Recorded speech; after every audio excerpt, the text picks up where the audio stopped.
45 years ago, Apollo 8 astronauts Frank Borman, Jim Lovell, and Bill Anders became the first humans to orbit the moon and the first to witness the magnificent sight called Earthrise. Now, for the first time, we can see this historic event exactly as the astronauts saw it, thanks to new data from NASA's Lunar Reconnaissance Orbiter, or LRO. LRO's superb global lunar maps, combined with the astronauts' own photographs, reveal where Apollo 8 was over the moon, and even its precise orientation in space when the astronauts first saw the Earth rising above the moon's barren horizon. On December 24, 1968, a few minutes after 10:30 a.m. Houston time, Apollo 8 was coming around from the far side of the moon for the fourth time. Mission Commander Frank Borman was in the left-hand seat, preparing to turn the spacecraft to a new orientation according to the flight plan. Navigator Jim Lovell was in the spacecraft's lower equipment bay, about to make sightings on lunar landmarks with the onboard sextant. And Bill Anders was in the right-hand seat, observing the moon through his side window and taking pictures with a Hasselblad still camera fitted with a 250mm telephoto lens. Meanwhile, a second Hasselblad with an 80mm lens was mounted in Borman's front-facing window, the so-called rendezvous window, photographing the moon on an automatic timer, a new picture every 20 seconds. These photographs, matched with LRO's high-resolution terrain maps, show that Borman was still turning Apollo 8 when the Earth appeared. It was only because of the timing of this rotation that the Earthrise, which had happened on Apollo 8's 3 previous orbits but was unseen by the astronauts, now came into view in Bill Anders' side window.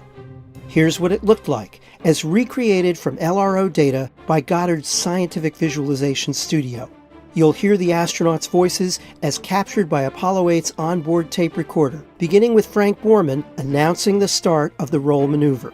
And you'll see the rising Earth move from one window to another as Apollo 8 turns. All right, we're going to roll.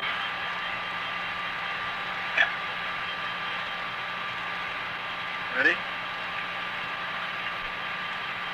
Set.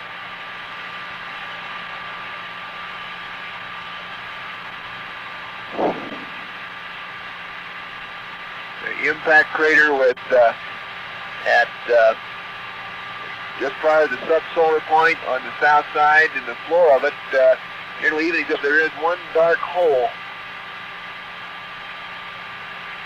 but I couldn't get a quick enough look at it to see if it might be anything volcanic.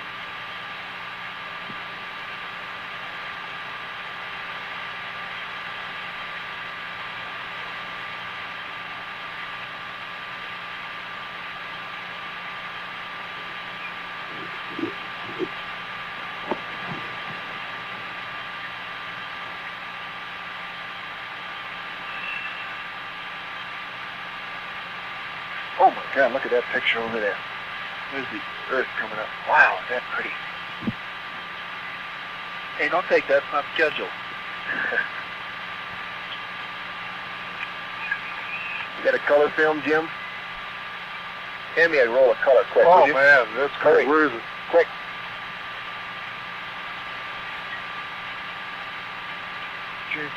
Down here? Just grab me a color. A color exterior. Hurry up.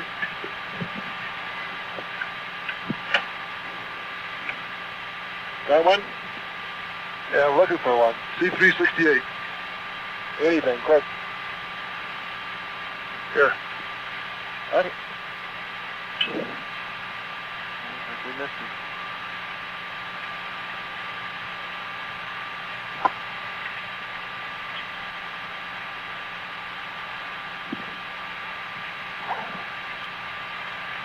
Hey, I got it right here. Let me get up this a lot clearer. Bill, I got a phrase that's very clear right here. Got it? Yep. Take several. Take several of them. Here, give it to me. Wait a minute, let me just get the right setting here now. Just calm down, Lovell. Well, I got it right. Oh, that's a beautiful shot. 250 at F11.